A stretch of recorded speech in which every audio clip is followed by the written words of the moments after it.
I'm just getting things set up. It'll be just a second here. I know I'm late. Like, that's what happens.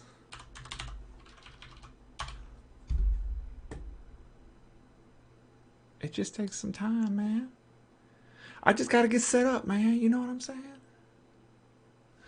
All right. Bloop, bloop. Okay. Welcome to the show, everybody. Hello, my name is Nick Larson. Today is June 19th, 2019. It's about 12:30 in the afternoon, so I'm like 30 minutes late. It is what it is. Damn, I always forget this.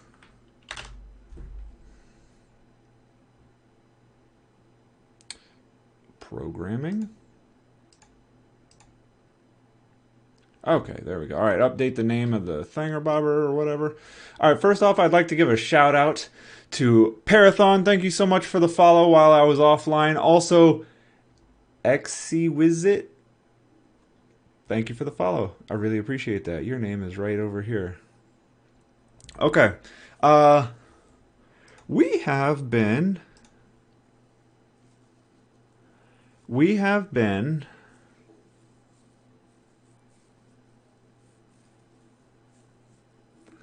working on a blog post and been sort of distracted on it a little bit, maybe. And we're going to go ahead and try to finish that up and post it right now. That's the plan. All right, so let's see. Where's my blog post?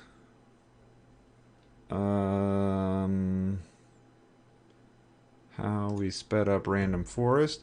And for the sake of argument, let's go ahead and hexo server.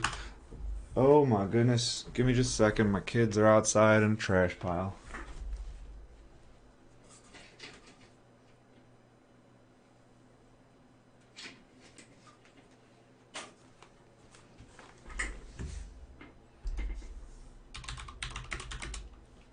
I'll be right back.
Okay, sorry about that little interruption.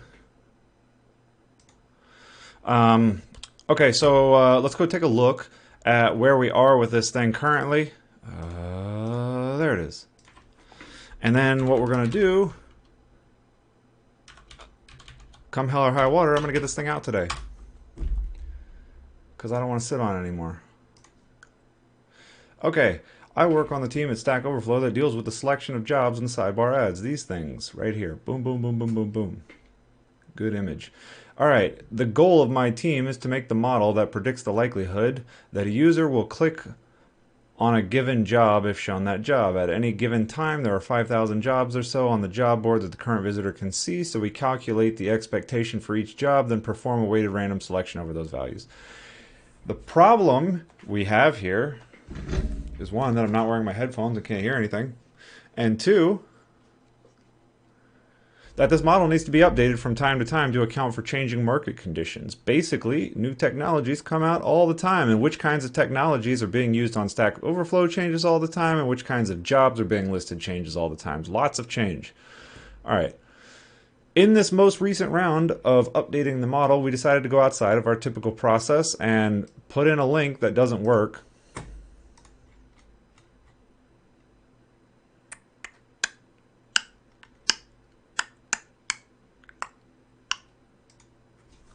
Oh, that's not good.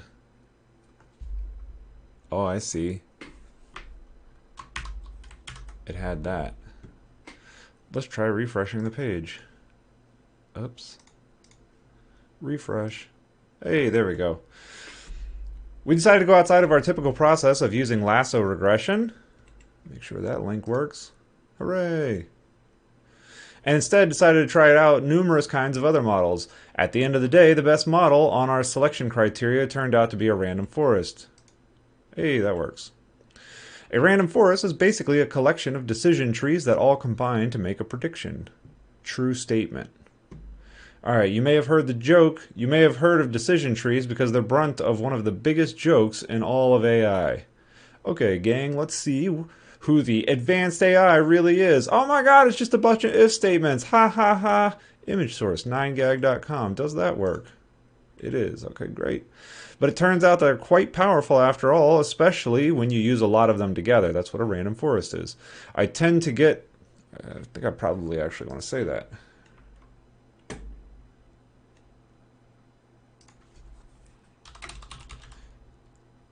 Like a random forest.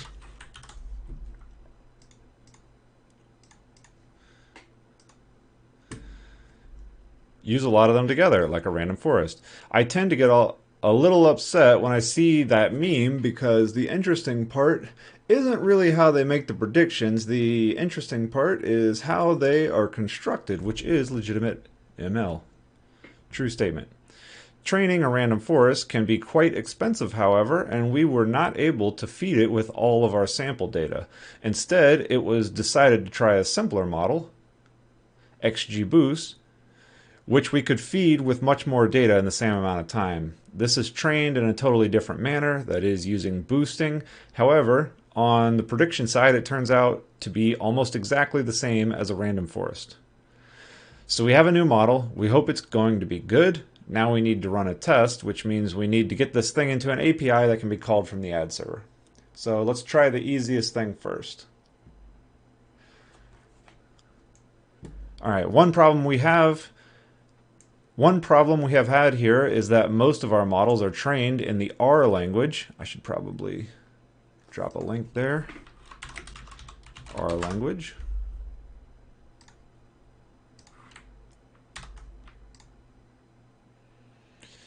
In the R language, do do do do do do do do do do do do do do.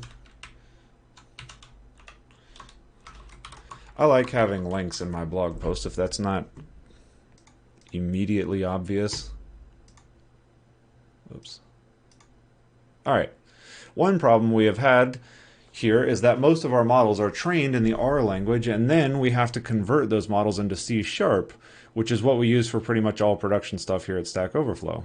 It has been on our radar for a long time to try to run R in production so we can avoid the step of transferring the model to a new system. There has been more than one major mistake on account of that transfer, and it would also reduce our time to push out new models once we get them from our data scientists. Alright, so we tried it. And then we were like, okay, let's see how fast it is. And here's a graph. Count.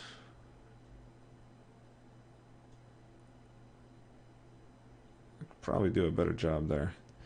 That's not fast. That's about 25 milliseconds average time to score a single job.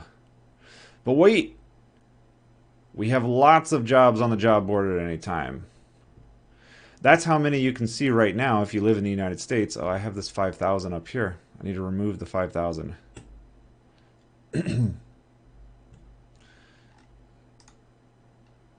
5,000. There are a bunch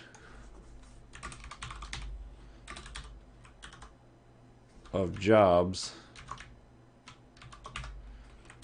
on the job board that the current visitor can see. Okay.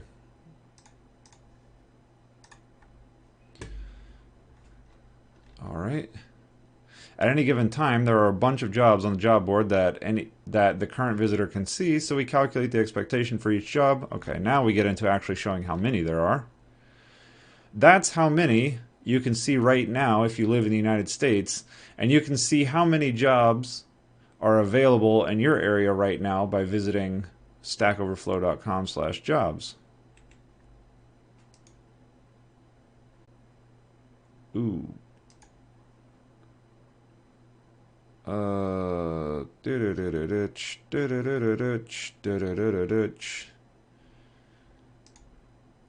Okay. Why is that not working? Oh. https://. Okay. See, and this is why you check all the links. stackoverflow.com/jobs. All right, 3803. So it's down a little bit since I took that. And if we multiply that with the time it takes to score a single job on average, we're looking at 250 milliseconds. That's a lot of milliseconds to render a job ad. Too many, in fact. I guess we need to take a look at our overall requirements. The requirements. First off, the number of jobs fluctuates. Oh, this was a huge mistake right here. Okay, so this is fun. As I was going through this, and this is where all of my frustration came from this week, was figuring out that this graph right here is wrong. Because what I did, I'll just show you in just a moment here.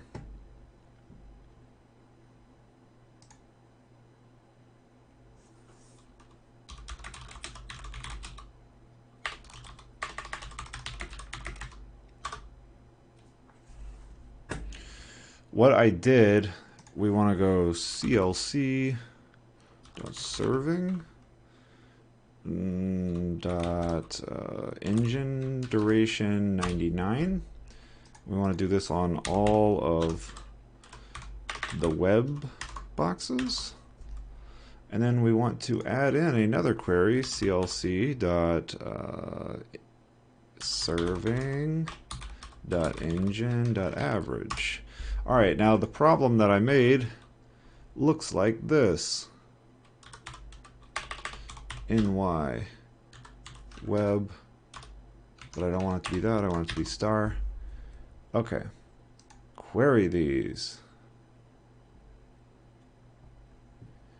And now it gets it right because I broke it out by individual servers. Yeah, and if I don't break it out by individual servers, let's just verify that. Yeah, right.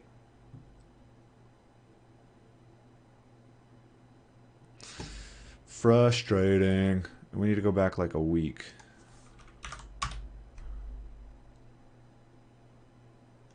Okay. This is, and how can I'm gonna have to copy and paste this because I can't show. All right, this is essentially the same graph as I had on here. What we see is that this second line right here is our, and I need to do one more thing, which is put that at 0 and redo this. Oh. Come on, you can do it. So basically, in this tool that we have that actually like puts them all together, what this is looking at is the sum of the average request time. Why is this taking forever?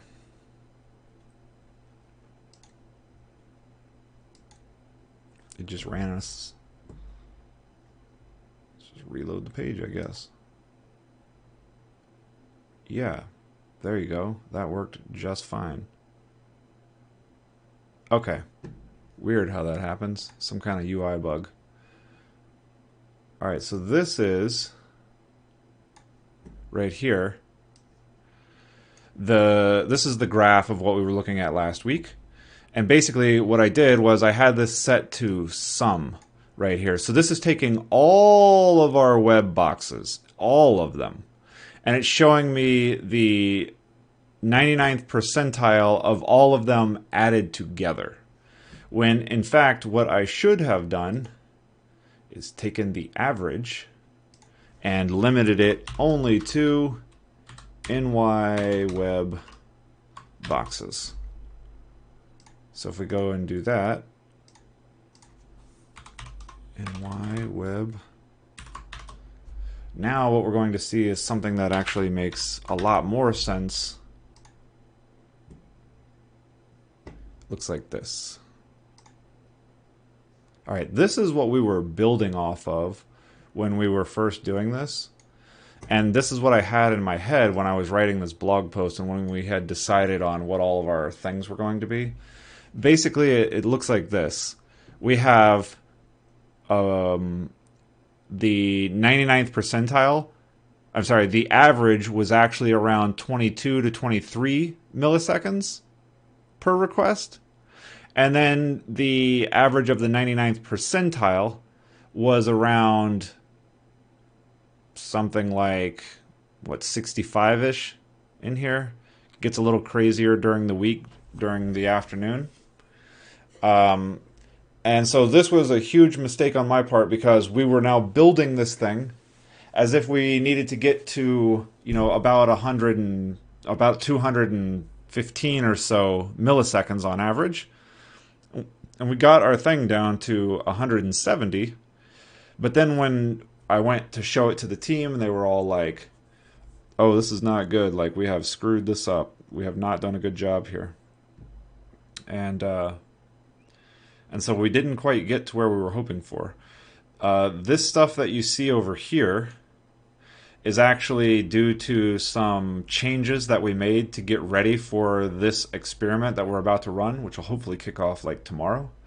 And what happened was we realized that it was calculating the scores for all of the jobs, no matter what, period. Not just the ones that it needed to for whatever the current request was. And when we fixed that, and then a couple of other really minor things, like getting a couple of if statements out of our like main loop, like we saw like 35-40% performance improvement on both our average and our 99th percentile. So this was great, but it actually caused some additional problems, but I'm not going to get into that yet. We'll get into that into a later blog post.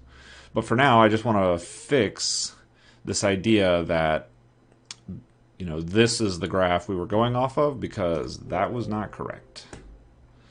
So let's fix that. I want to change it so it looks like this.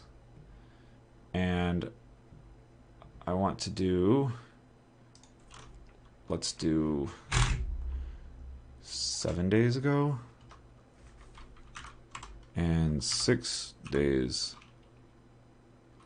No. Let's do 14 days ago and 7 days ago. So we'll get a full week in here.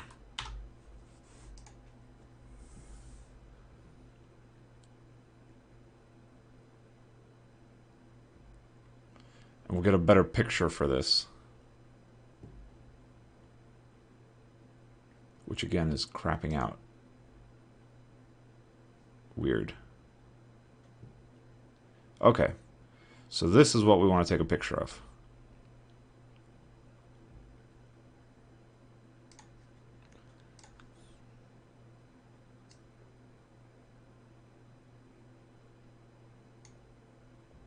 I didn't mean to have that on there. Of course I screwed that up. That would be way too easy to not screw that up. Let's try reloading that one time.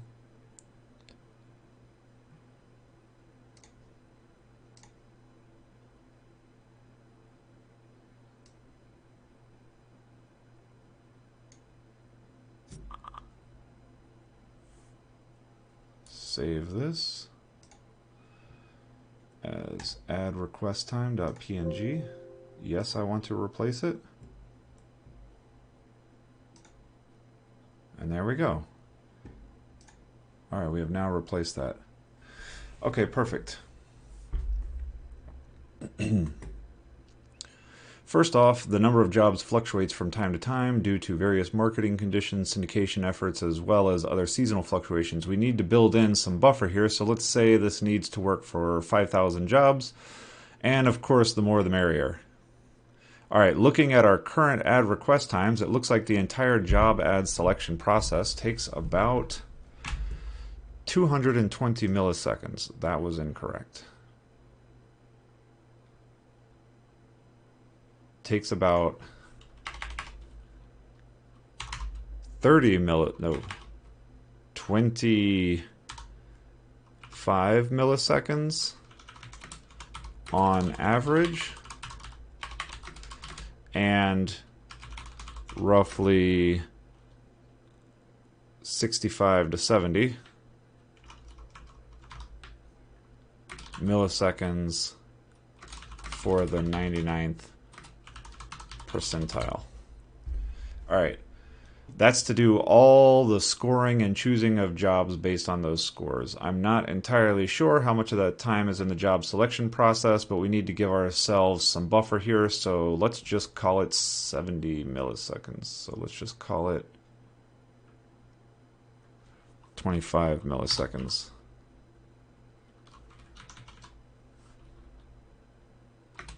To match what we have, and we need to keep the 99th percentile under 65 milliseconds. Okay. Must complete in roughly 25 milliseconds,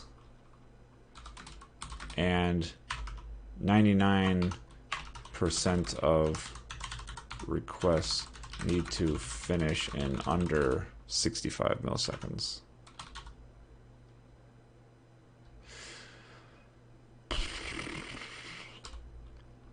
Okay, let's go take a look at the page. All right. So looking at our current ad request times, it looks like the entire job selection process takes about 25 milliseconds on average and roughly 65 to 70 milliseconds for the 99th percentile. That's to do all of the scoring and choosing of the jobs based on those scores. I'm not entirely sure how much of the time is in the job selection process, but we should give ourselves some buffer here, and let's just call it 25 milliseconds to match what we have. And we need to keep the 99th percentile under 65 milliseconds. This application runs on our web tier, the exact same boxes that Stack Overflow and all other Stack Exchange sites run on. These boxes are getting slammed like crazy with requests. On our web tier, pretty much anything in the path of a request needs to be handled in a single-threaded manner in order to test out something that operates in parallel. Oh. On our web tier, pretty much everything needs to be handled. Anything in the path of a request needs to be handled in a single-threaded manner. That one's complicated. Single-threaded.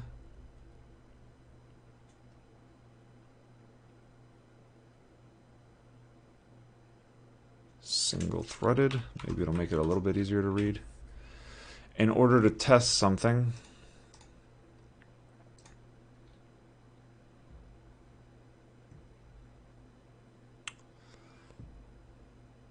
on our web tier, pretty much anything in the path of a request needs to be handled in a single-threaded manner. In order to test out something that operates in parallel would be a test all of its own and is beyond the scope of this project. And lastly, we need to be aware of the memory usage for this application. The request handling needs to allocate as little memory as possible, but there is some leeway here because of the boxes themselves run at about 80% memory capacity already. There are 64 gigabytes of RAM on each of these boxes, and we need to keep some buffer in there, so going to the architecture team to ask for more than a couple of gigabytes on each box is a pretty big ask. Whatever memory it takes to run a single request, we really need to multiply times 48 because there are 48 cores on the box. If we want to stay under 3 gigabytes, then we have at most 62.5 megabytes per request. Right. So in short, the requirements for handling a single request are: must score 5,000 jobs for a user, must complete in roughly 25 milliseconds, and 99% of requests need to finish in under 65 milliseconds, must be single-threaded, must use less than roughly 65 megabytes total. Yeah. Okay. All right, so let's stick to our bread and butter. We are much better at C# here than we are at R for production.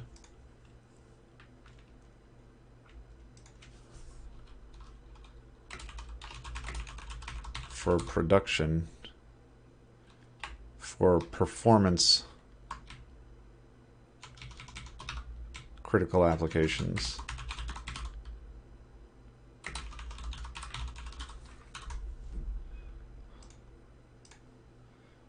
I mean, people are pretty good at R, so it's kind of wrong to say that. All right, we're much better at C# here than we are at R for performance critical applications. Additionally, the most important thing to do right now is to verify that this new model is an improvement over the old model, so building out a pipeline that included R in production was probably a lot of additional work we didn't need to consider doing for this anyway. So we decided to write this in C#, and we went to the most naive possible solution. Pretty much all the code to run XGBoost model looks like this. Here's a decision tree. It has 4 values.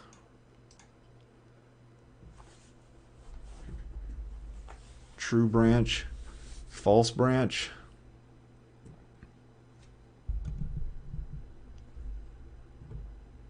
You know what I left off? I left off the nodes.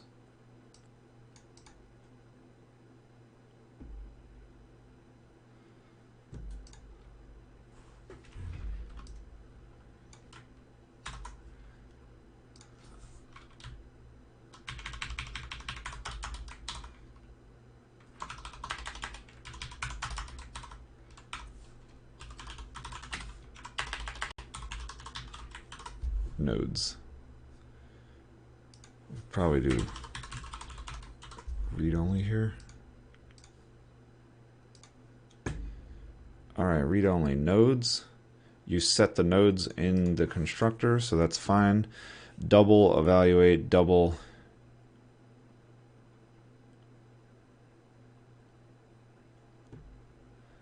Right.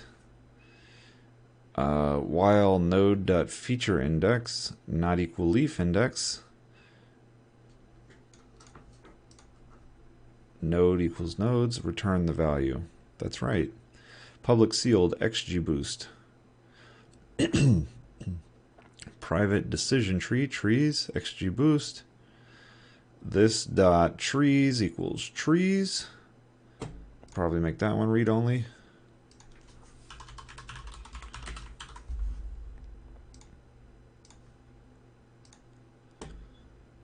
Read only decision tree trees, XGBoost decision trees, this dot trees equals trees.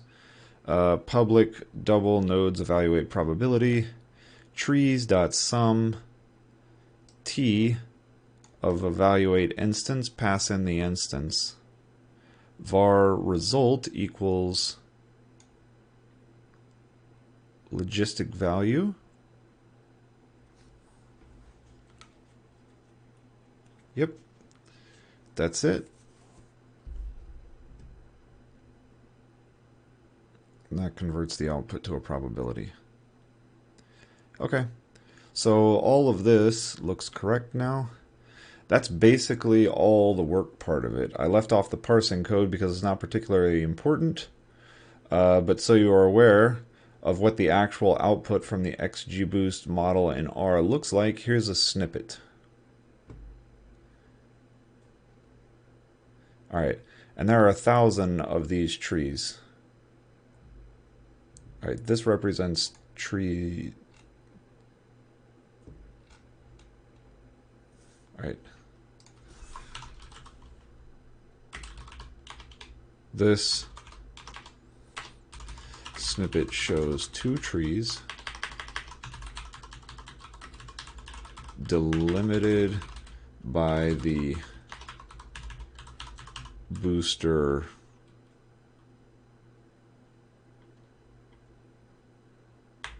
the lines that start with booster, and there are 1,000 of these trees.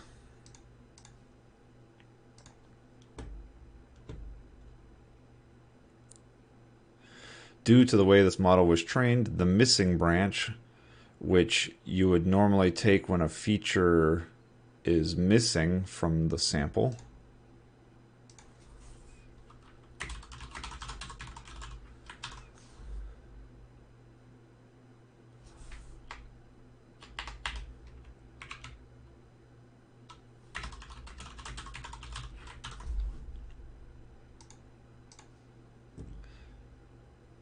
from the sample,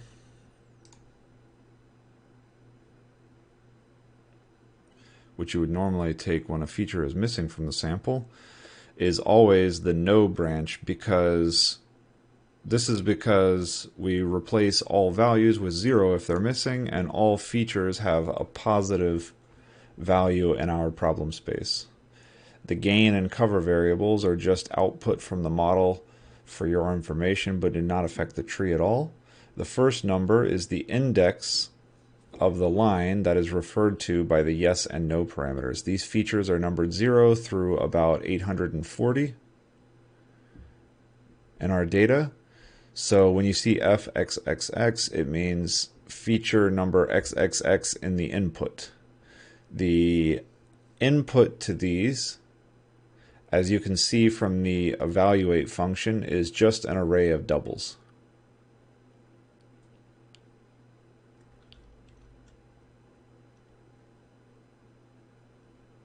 Right?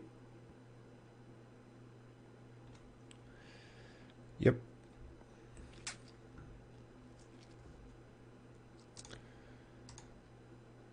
So how does this do?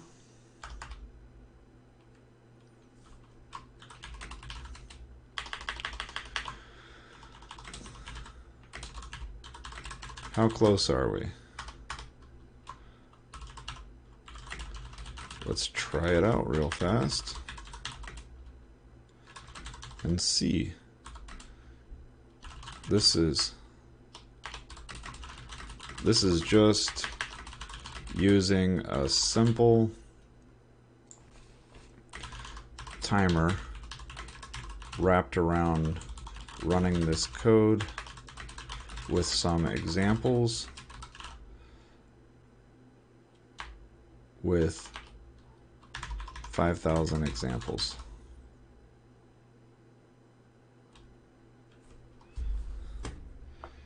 Okay, let's go ahead and bring that up. Give me just one moment here. I need to do this part without showing, because I can't show all of this. Let's move it over here.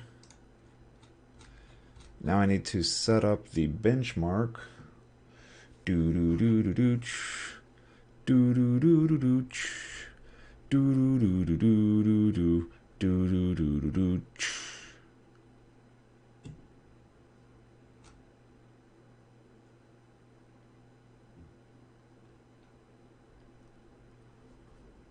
Great question.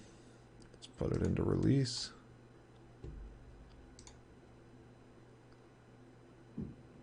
Okay. And then let's put this on here.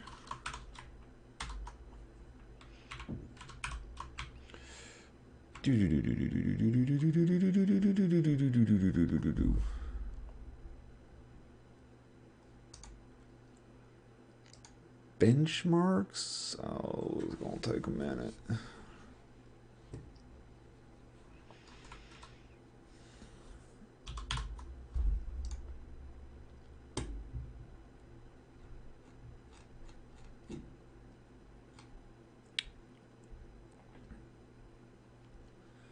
I want to do naive.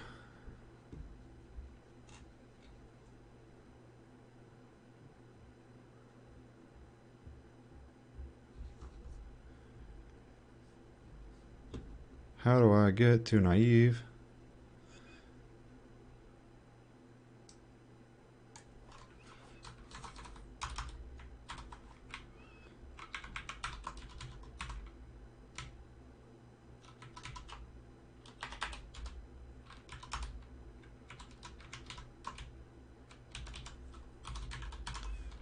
Naive?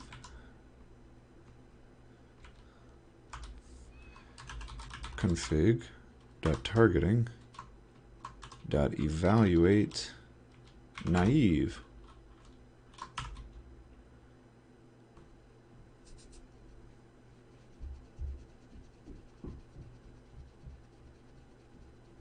That's not actually naive. I'm gonna have to set this up as a new project.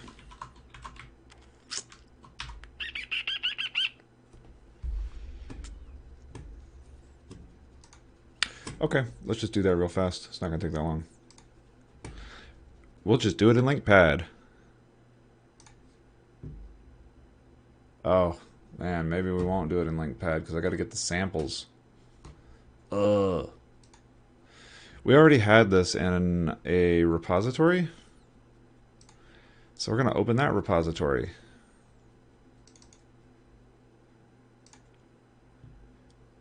And then we're just gonna make a new one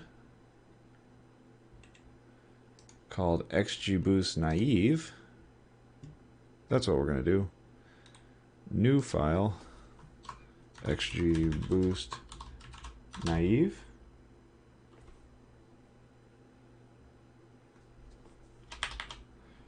Oh, you know what? I gotta take a break right here. I just got an announcement saying that TwitchCon tickets are for sale.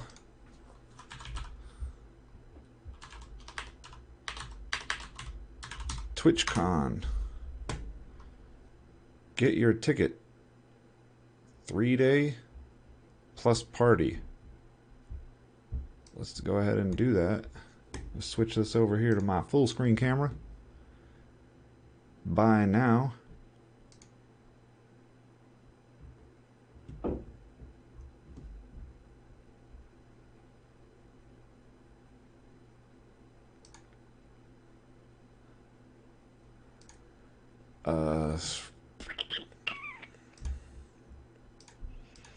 Gonna have to do this over here.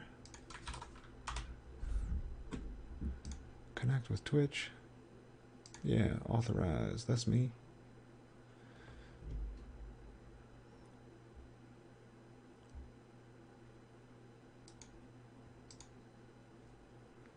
Get one ticket.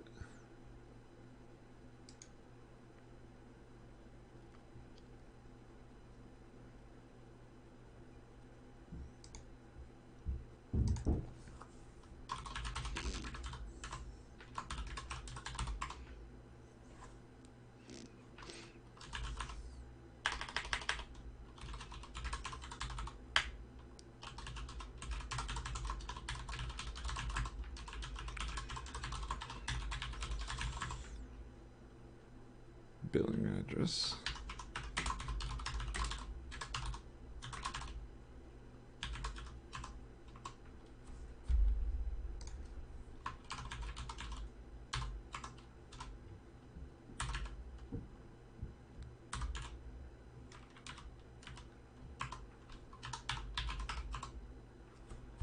Set up.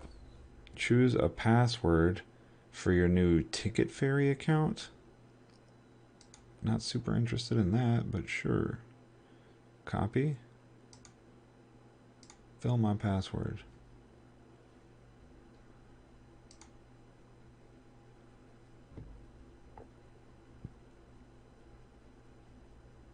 Ticket holder names.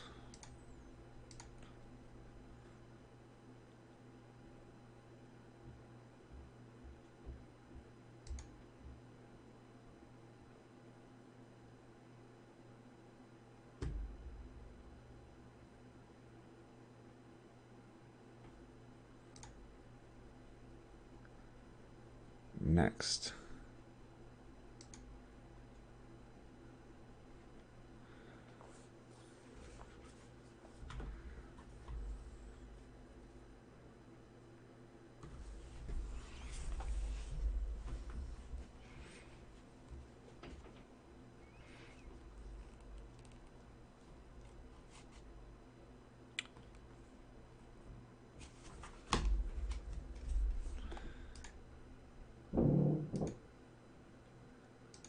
Okay.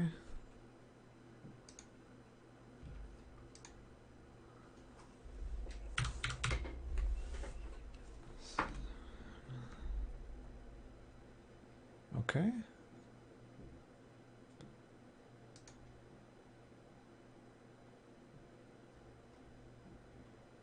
Hey, all right.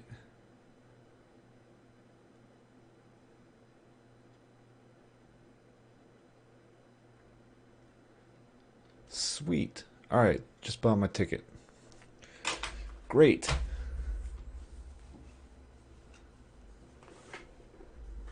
That's fun. What do I want to do now?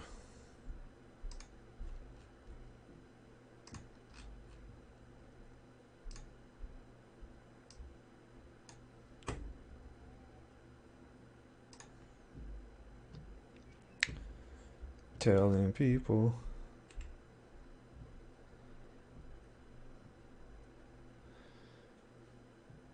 I get so easily distracted. Here I was like, we're going to finish this blog post, and here I am buying a ticket to an event. You know what I mean? You know what I'm saying? You know what I'm saying?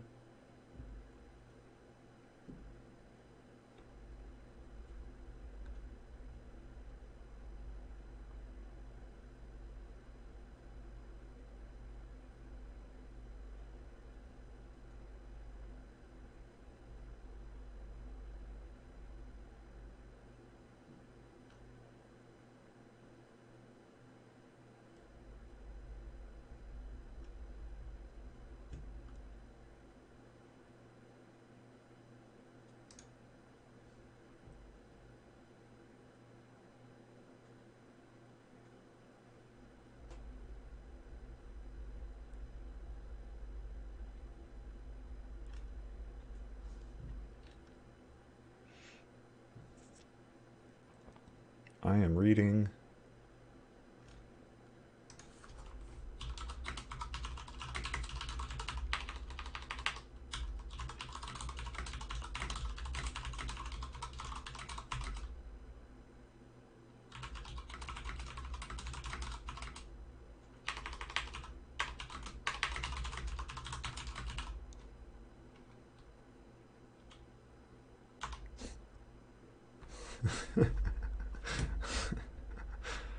Okay, let's get back to the thing we were trying to do.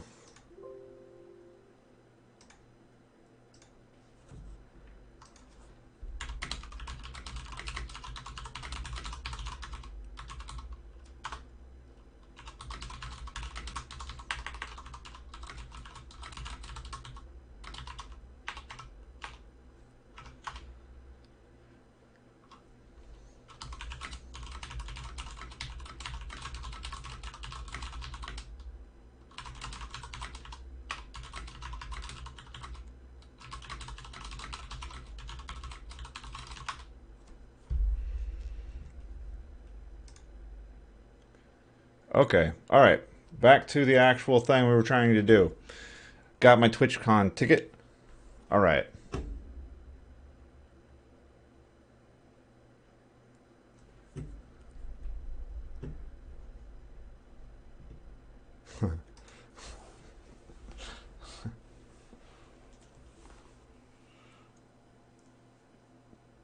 Okay. Let's see what my wife says. Ooh.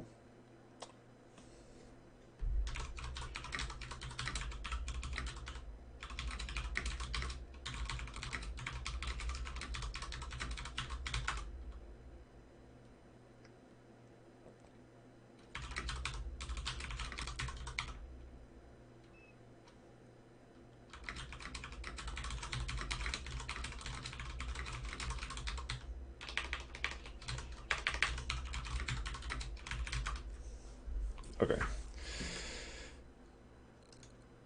Now we need to test this naive version. We're going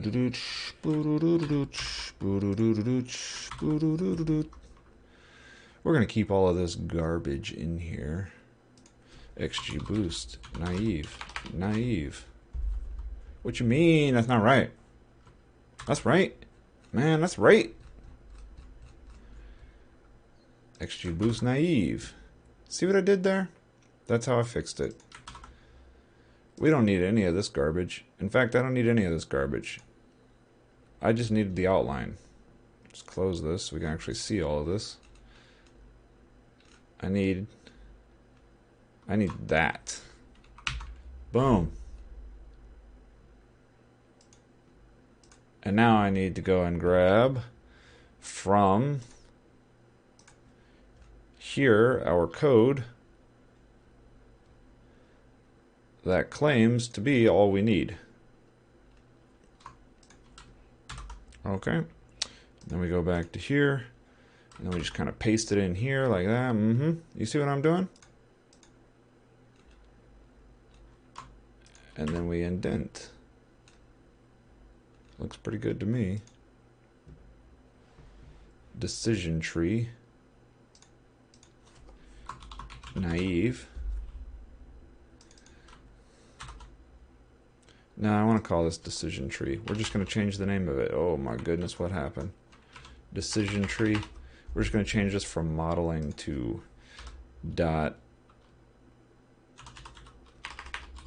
naive. Like that. See what I did? See how I fixed it all at once? Features. Feature index.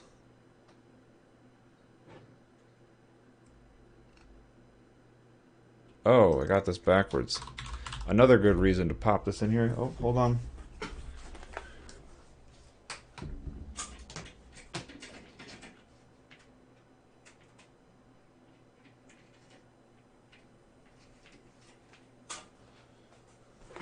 Find out that you got all this stuff wrong. Feature index. Need to change that in here.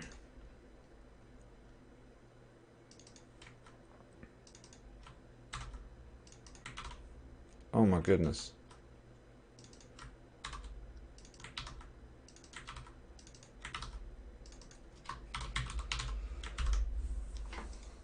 Okay.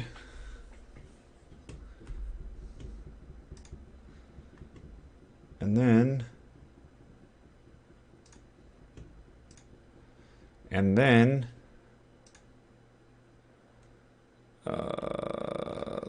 back to the other one. Got that right. Got that right. Now we just need this thing right here.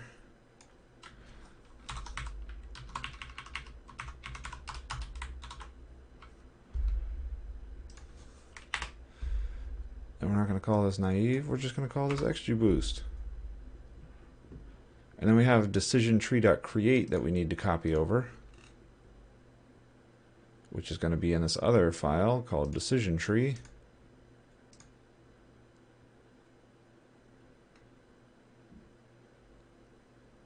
And I think we need all of this down here.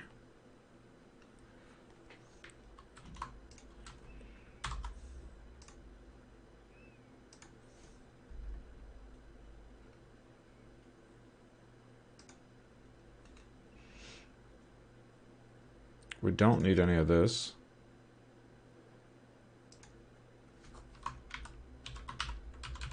For sure. And then up here,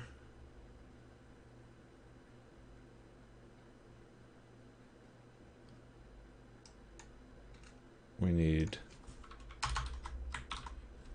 to put in the stuff. We have already defined that up above. This is the code that goes and parses it and creates it. Okay, great. Now we're going to write a test that runs on just this and does a quick little timing to come up with a score.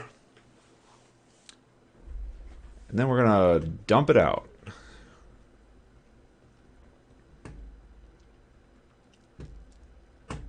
Okay. Where do we do our test? We do it in the test project. We can do it in console app. I don't have a problem with that. Then we just make a thing here called No, this is already going to take too long. We're just going to go to the decision fast.modeling.test. And then we're going to go to decision tree test. And then we're going to do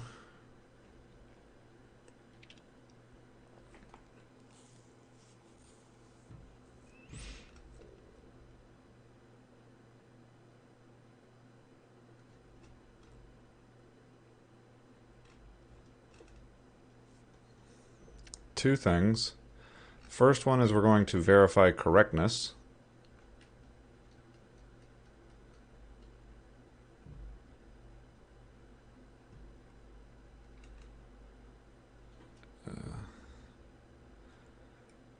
Decision tree naive test.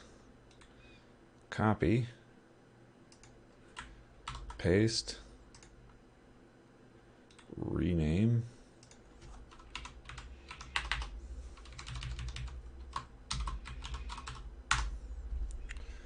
And then instead of this, we're just going to call it test.naive. And then we're going to call this. No, we're just going to keep calling this like this, but instead of fast.modeling,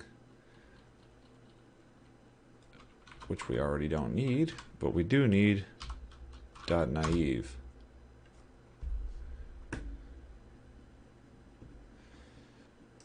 Decision tree naive test, like such.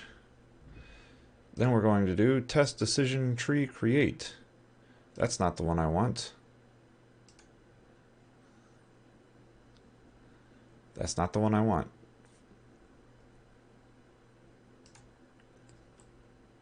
Naive. Modeling naive. I don't think this is actually going to fix it. Great.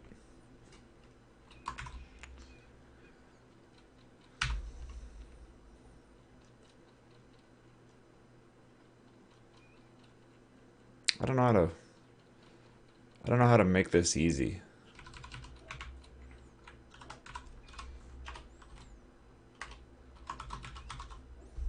Let's just do it like that.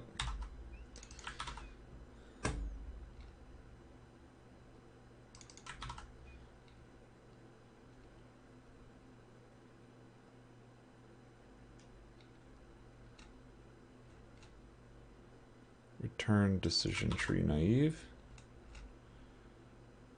XGBoost naive.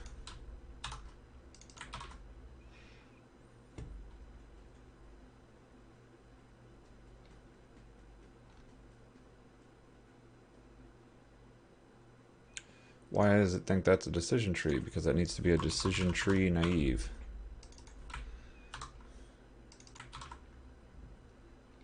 And this needs to be an XGBoost naive.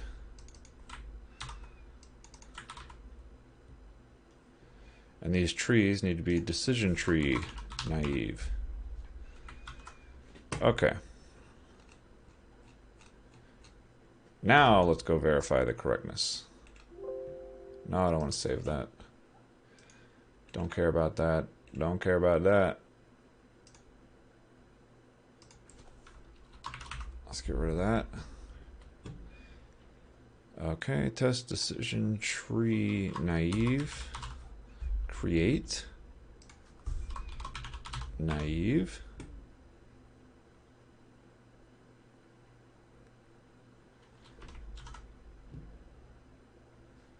Still a couple of things here it doesn't like. Naive. Now let's do the test tree evaluate. Naive.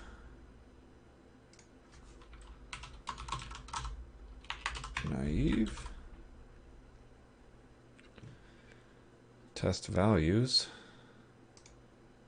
Those need to be double.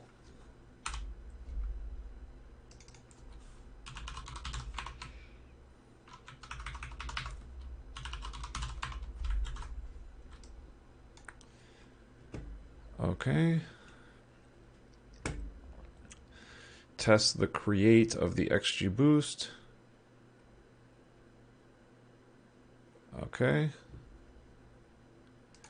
Boost naive. Naive. XGBoost naive evaluate. Can I just copy naive? Yeah. This should start telling me things that are problems. Then we need to read in all the samples. Then we want to do a stopwatch. Then we want to do evaluate probability. Sample.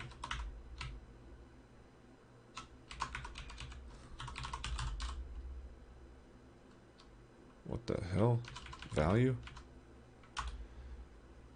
Those are... We don't want these to be doubles. Float. Double. Double.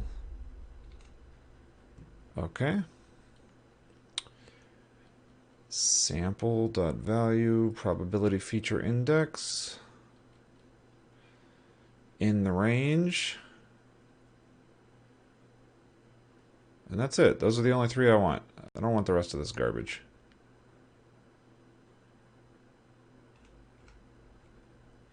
Don't want any of this. Nope. Negative. Okay. So now what I want to do is run all these tests.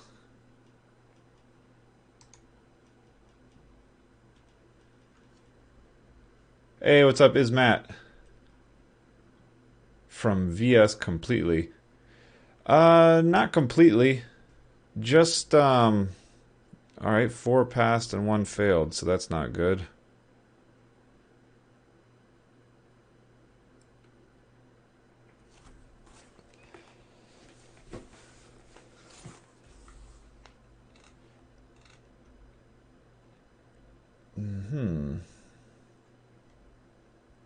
Which test failed?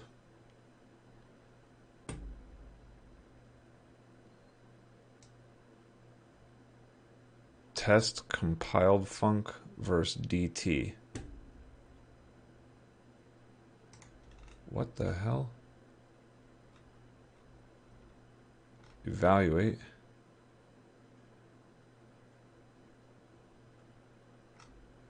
What the fuck?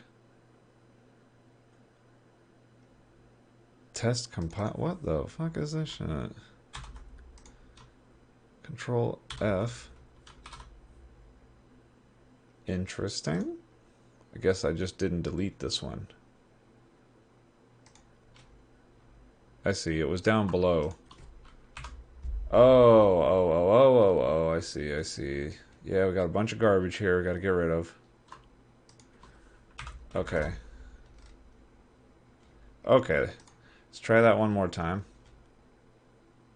And down here in the actual timing, I do not want to run them twice.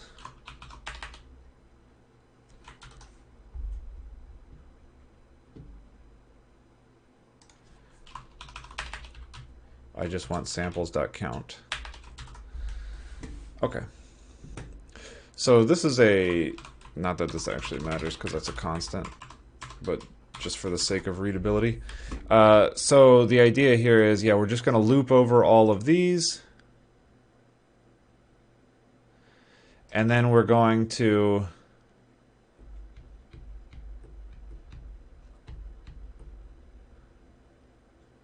which is a dictionary of string to double.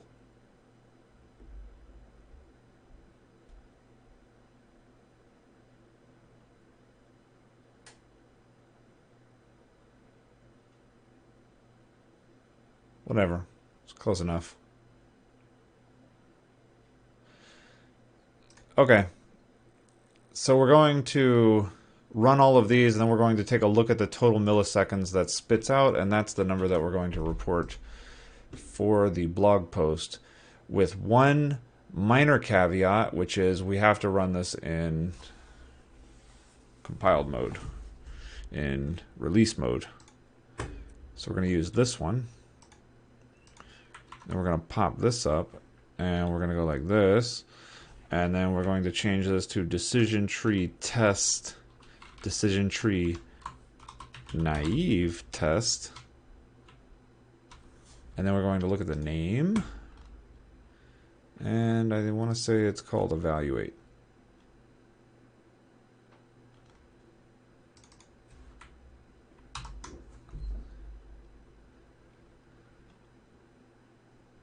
I guess for the sake of argument, we can have one more of these.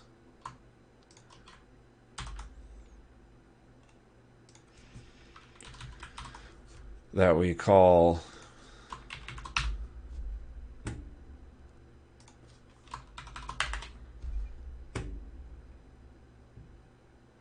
and instead of samples, we'll just say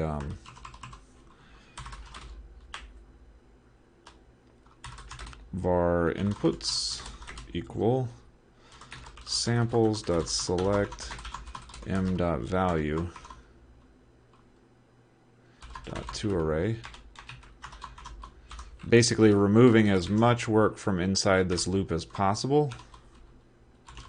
Model.evaluate probability of sample. And this is going to be inputs. Alright, so as little work as possible inside the loop that we're trying to test. Not that that other stuff is actually going to make a difference. And then we called this timing. XGBoost, test XGBoost naive timing. Test XGBoost naive timing.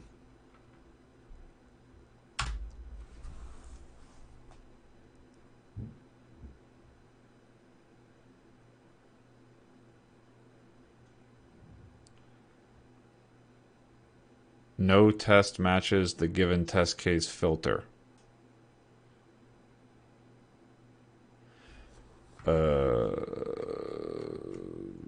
Fast.modeling.test decision tree naive test test XGBoost naive timing. What the fuck? I don't know, did I spell one of these wrong? I must have spelled one of these wrong. Decision tree naive test. XGBoost naive timing.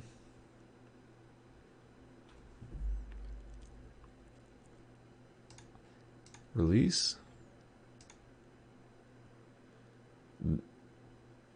Let's delete all these actually. And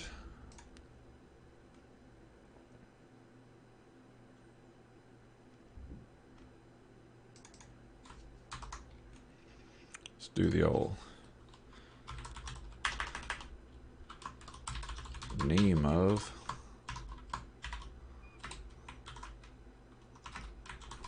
okay. Let's try it like that. Build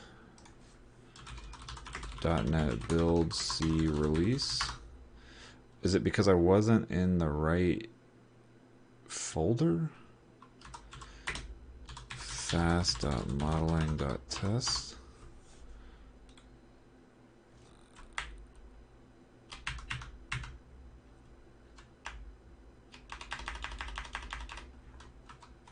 That's the best I got.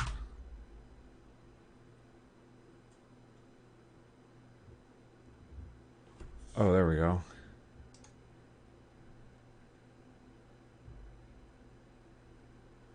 Okay. That's pretty good. So for a super naive way of going about it, we can do 5,000. That's right, when I was doing this test the first time around, we were doing it 2x this.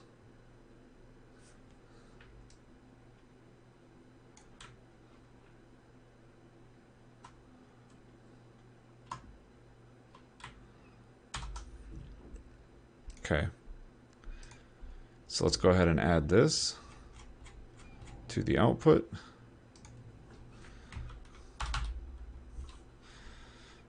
And what we see is 1, 2, 3. Paste that. 1, 2, 3. Hey, overall, that's not that bad. I think I want actually something like that.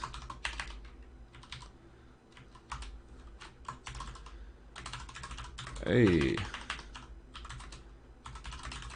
that's not so bad. Only a factor of about 10 to go, and we can really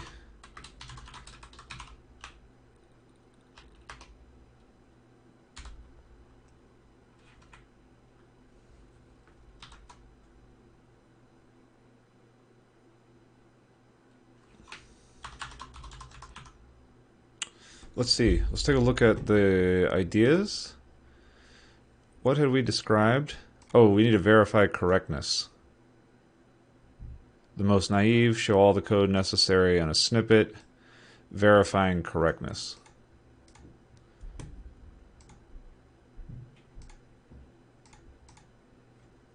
Okay.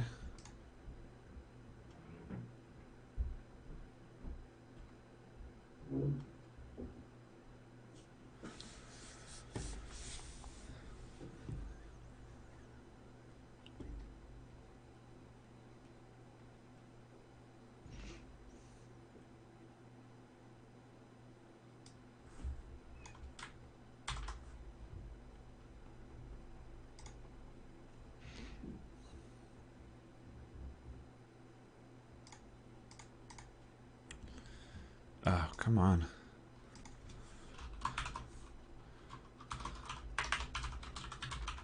But wait up. Let's not get ahead of ourselves.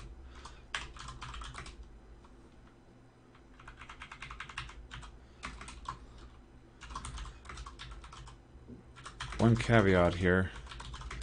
Make sure you run this in release mode, or your times will be wildly different.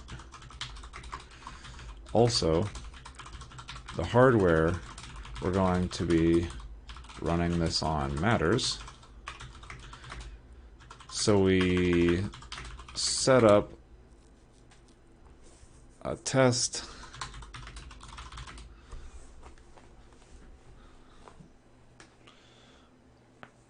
on the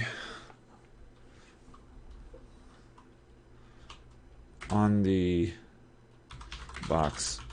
This will be running on in production. This runs no, let's put that later. Alright, wait up. Let's not get ahead.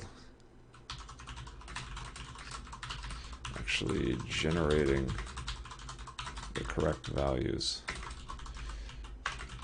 Keep in mind that there are a bunch of samples here that we used for the test, for the timing, that we can now use for the scoring, that we can now use to verify it is spitting out the correct values. These samples and the expected outputs were provided to us by our data scientists.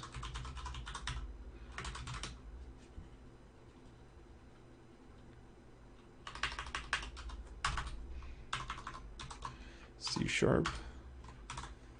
Oh my. We don't want that.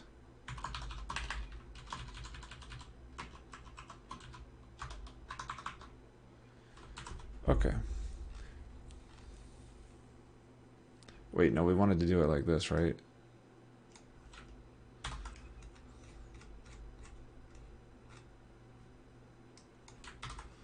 And then end code block. That's what we learned.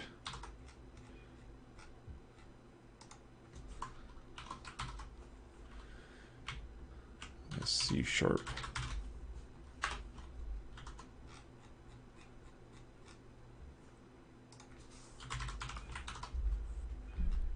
Okay.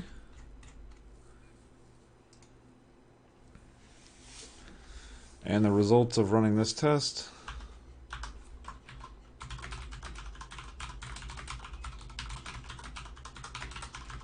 No exceptions or a pass. So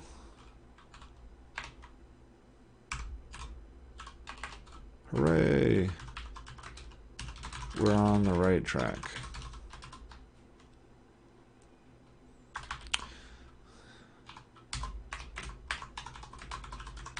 Next time,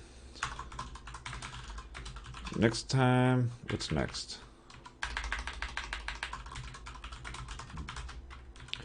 Next time we're going to take a look at some really basic improvements which will net us a fair amount of win.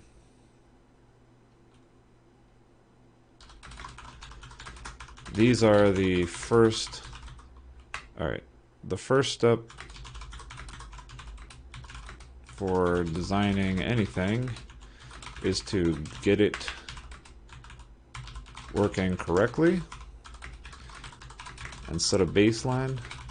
Then these next few things we address will be very common tips that can show some major improvements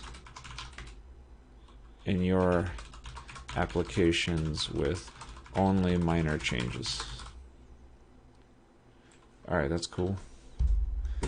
So we are going to get to the end of this. Alright, let's fix this up. What time is it? 1:40? I have about 20 minutes before I got to go take my son over to the gym to go do his like little ninja class. So we're going to get this done in 20 minutes, I promise. We are not going to quit. Alright.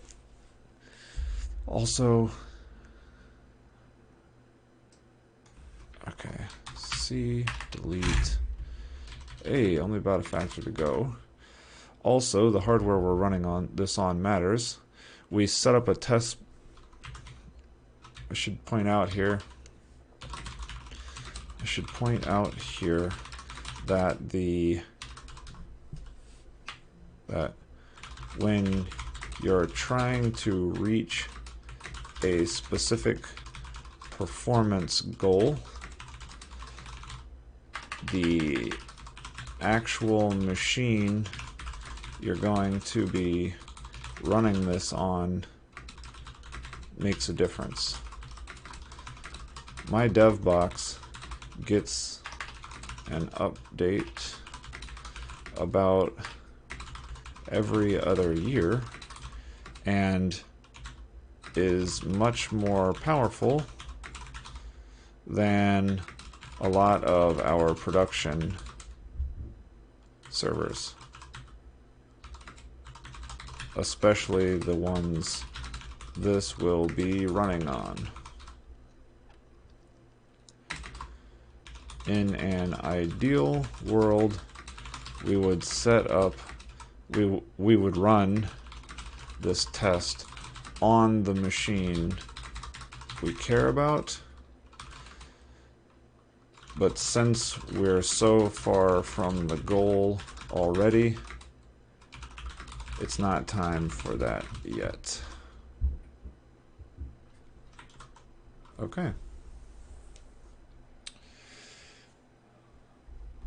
But wait up. Let's not get ahead of ourselves. Let's verify this is actually generating the correct values too. Keep in mind that there are a bunch of samples here that we used for the timing that we can now use to verify. These samples and the expected outputs were provided to us by our data scientists. Alright, and the results of running this test are a pass, so hooray, we're on the right track. What's next? Next time we'll do some stuff and other stuff and blah, blah, blah, and whatever. Cool. Let's refresh. I really don't like this paragraph. It's like way too long. It's like hard to look at. Do I have any others that are like that? No. See, the other ones are all pretty cool. You have to break that up. Got some code. Fixed it up.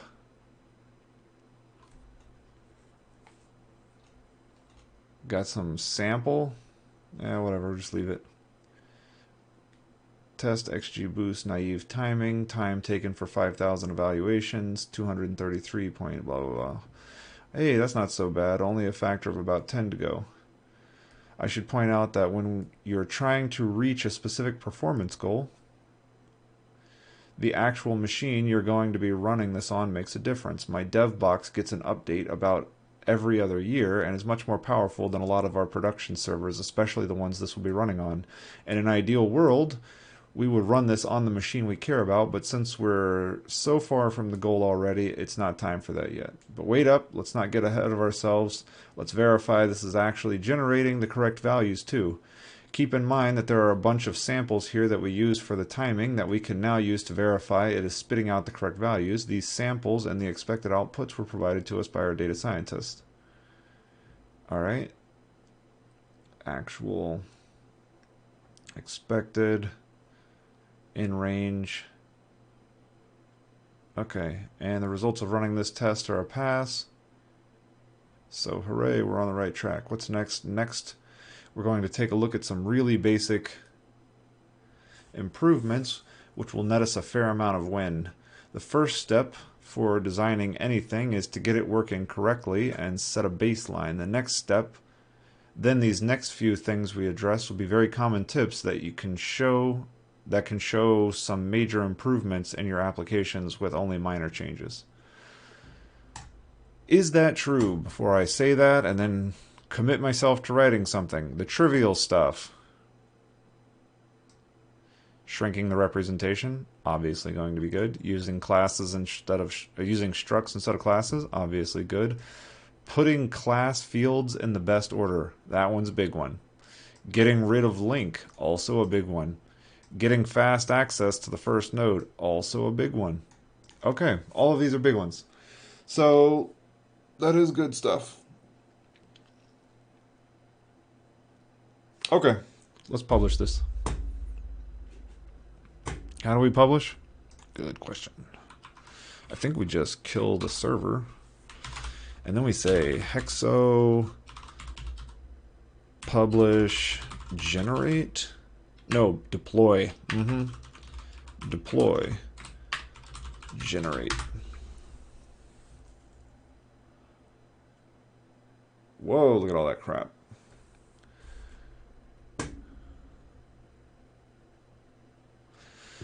And then we want to commit this stuff so we don't lose it.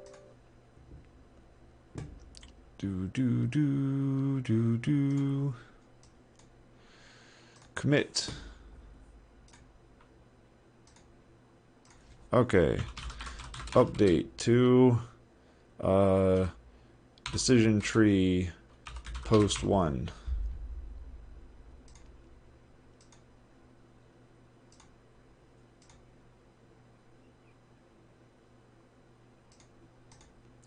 I told you we were getting there.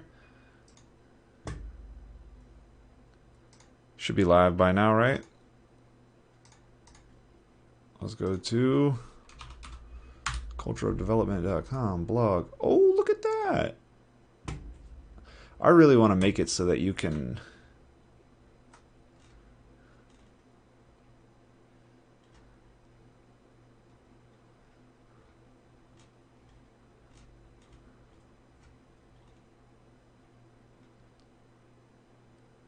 I guess I should also point out like how big of a win this was over this. Yeah, I want to do that. I definitely want to point that out. Okay.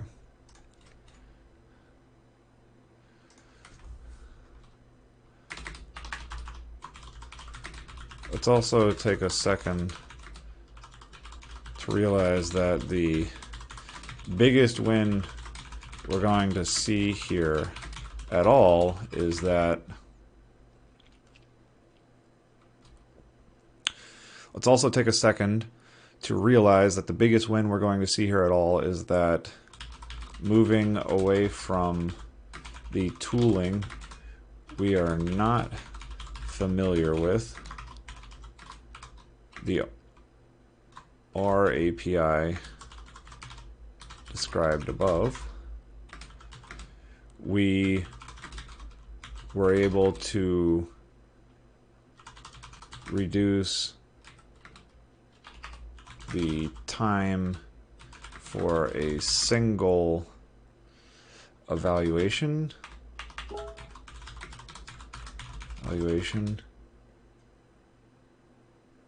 from,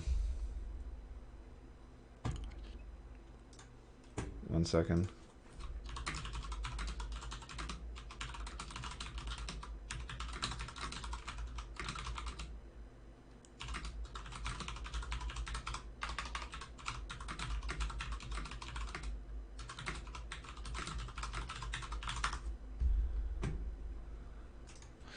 let's take a second to realize that the biggest win we're going to see here at all is that moving away from the tooling we are not familiar with, the R API described above,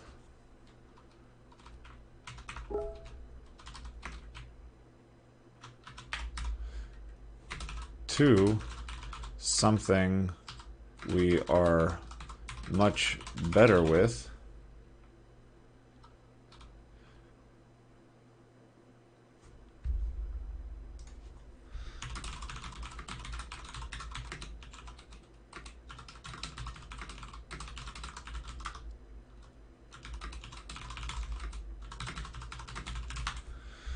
okay,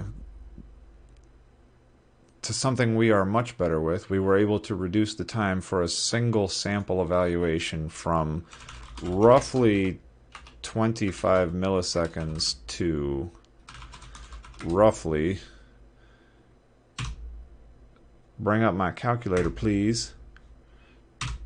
What is my calculator? We're doing 233, right? 200, let's just copy and paste. From 233 divided by 5,000 to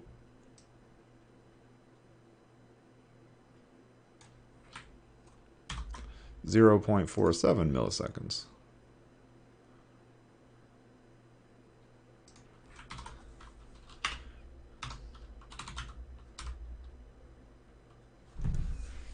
We won't see any other wins. This is like 4 orders of magnitude.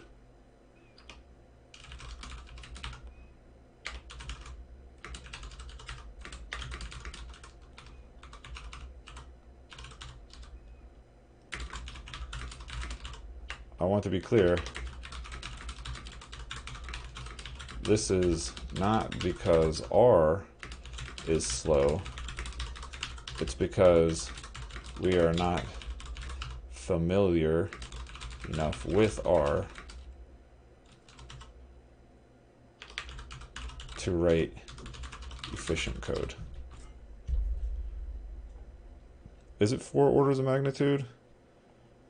1, 2, 3. No.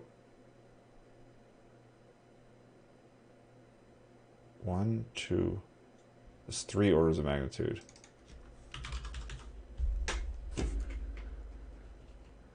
Right. 1, 2, 3.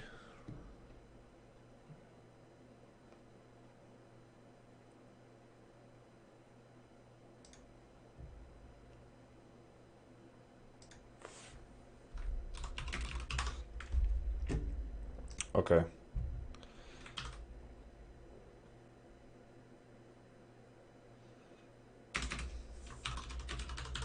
The rest of this entire series is about grinding out as much of that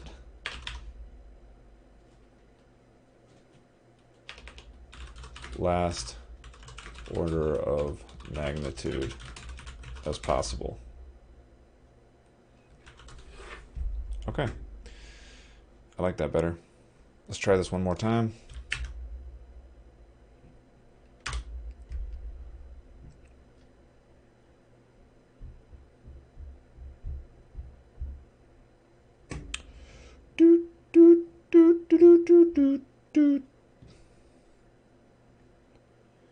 That's right. You should not be crapping on languages just because you're not familiar with them. It's so much easier to like think that something is good because you're like good with it. But I'm certain there are people out there that can make R super, super fast, and that this one library just happens to have an issue with it where it goes from R model, like data model, back and forth to C++ like 3 times in the process of doing a prediction. And it's like, if they just got rid of that, it would probably be about as fast as we were able to get here with the naive version. Or maybe even faster. I don't know. It's like all of that data conversion stuff like has a cost, so maybe that's just part of the problem. And if we were better with it and we had the know-how to get in there and like grind away and fix it, maybe we would do that. But we didn't. We took the easy route. We went with what we know best. Turned out to be a pretty good choice right out of the gate. Okay. That's it. I believe it's live. Refresh.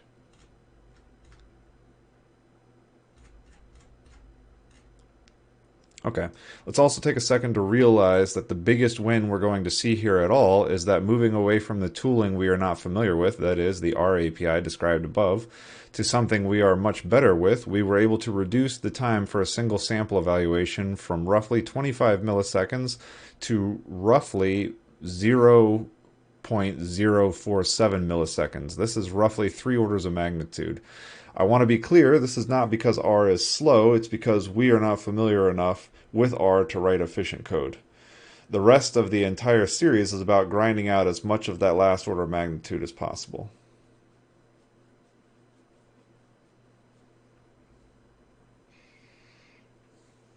That's right.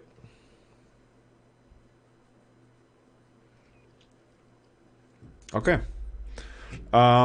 This is good. Let me go post this to people. I'd like to thank everybody for joining me today.